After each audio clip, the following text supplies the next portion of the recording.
तो क्या भारत रशिया से Su-57 या फिर S-400 को खरीदने को लेकर डील साइन करने वाला है? हाल ही के दिनों में ये खबर आपने जरूर सुनी होगी, जहां पे बातें की जा रही है कि कैसे व्लादिमीर पुतिन भारत यात्रा में आने वाले हैं। यही कारण है कि दुनिया की नजर व्लादिमीर पुतिन और मोदी की मुलाकात पर टिकी हुई है और इस तरीके की बातें की जा रही है। ब्लूमबर्ग की रिपोर्ट की माने तो बताया जा रहा है कि Su-57 और S-400 को लेकर भारत रशिया के साथ बातचीत कर सकता है, पर शायद ही इस टॉपिक पर कोई बड़ी डील साइन होते हुए नजर आए। हालांकि चर्चा हो सकती है। हमें यहाँ समझना होगा कि कैसे अमेरिका के बहुत ज्यादा प्रेशर के बाद भी भारत और रशिया की जो पार्टनरशिप है, ये इसमें किसी भी तरीके का डेंट हमें नजर नहीं आता। नो एनी डाउट, भारत जो कि पश्चिमी देशों से अपने वेपन सप्लाई को खरीद रहा है, यानी कि अपनी खरीद को बढ़ाया है, लेकिन आज भी रशिया हमारा सबसे बड़ा डिफेंस पार्टनर है। हम ज्यादा संख्या में रशिया से ही वेपन को परचेस करते हैं। साल 2020 से साल 2024 तक रशिया से खरीद कम करने के बाद भी रशिया भारत का नंबर 1 सप्लायर बना हुआ है। इसी के अलावा हमारे पास पहले से ही रशियन फाइटर जेट मौजूद है। हम ज्यादा संख्या में रशियन फाइटर जेट का इस्तेमाल कर रहे हैं, इसलिए ये बातें की जा रही थी कि इसकी काफी ज्यादा संभावना है कि Su-57 को हम परचेस करें। यहाँ तक कि रशिया ने पूरी तरीके का ऑफर हमें दिया है कि हम इसे डोमेस्टिक तौर पर भारत में डेवलप कर सकते हैं, यानी कि बना सकते हैं। रशिया पूरी ट्रांसफर ऑफ टेक्नोलॉजी के साथ अपना Su-57 को ऑफर कर रहा है। इसी के अलावा HAL इसका मेंटेनेंस कर पाएगा। अपनी उसी नासिक फैसिलिटी में इसे डेवलप किया जा सकता है थोड़े से चेंजेस करने के बाद। और तो और Su-57 के साथ जो मिसाइल आती हैं, कहीं ना कहीं ये हमारे एयरफोर्स को और भी ज्यादा स्ट्रॉन्ग बना सकती हैं। यही कारण है कि इस तरीके की बातें की जा रही है। यही कारण है कि लोग काफी ज्यादा एक्साइटेड हैं और उन्हें इस बात की काफी हैवी संभावना, यानी ज्यादा संभावना नजर आ रही है कि शायद यहाँ पे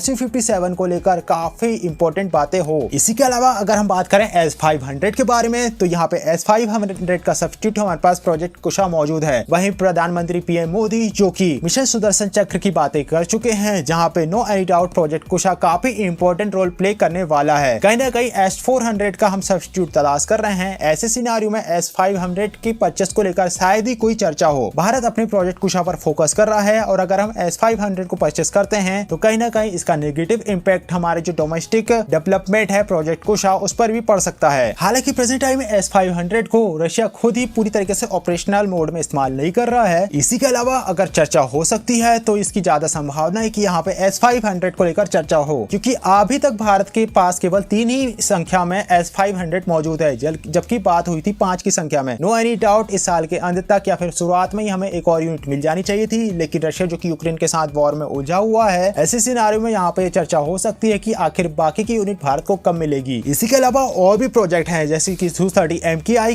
के अपग्रेड को लेकर जो ज्वाइंट प्रोजेक्ट है, उस पर भी बातें हो सकती है। अब देखना यह है कि आखिर व्लादिमीर पुतिन और मोदी की मुलाकात के बाद क्या क्या बातें निकल कर आती है। सो गाइस, आपका क्या ओपिनियन इस पूरे टॉपिक को लेकर? क्या Su-57 को हमें परचेस कर लेना चाहिए, जहां पे रशिया इतना बड़ा ऑफर हमें दे रहा है? यहाँ पे हम काफी सारी चीजों के साथ स्ट्रगल कर रहे हैं, और जब रशिया हमें इतना अच्छा ऑफर दे रहा है तो क्या हमें Su-57 की तरफ आगे बढ़ना चाहिए? और क्या S-500 की जरूरत हमें है, हमें उसे परचेस करना चाहिए या फिर प्रोजेक्ट कुशा पर ही फोकस करना चाहिए? कमेंट बॉक्स में अपना ओपिनियन, अपनी राय जरूर शेयर करेगा। प्लीज वीडियो अच्छा लगा वीडियो को लाइक, चैनल को सब्सक्राइब करेगा। मिलते हैं नेक्स्ट वीडियो में, तब तक के लिए जय हिंद, जय भारत।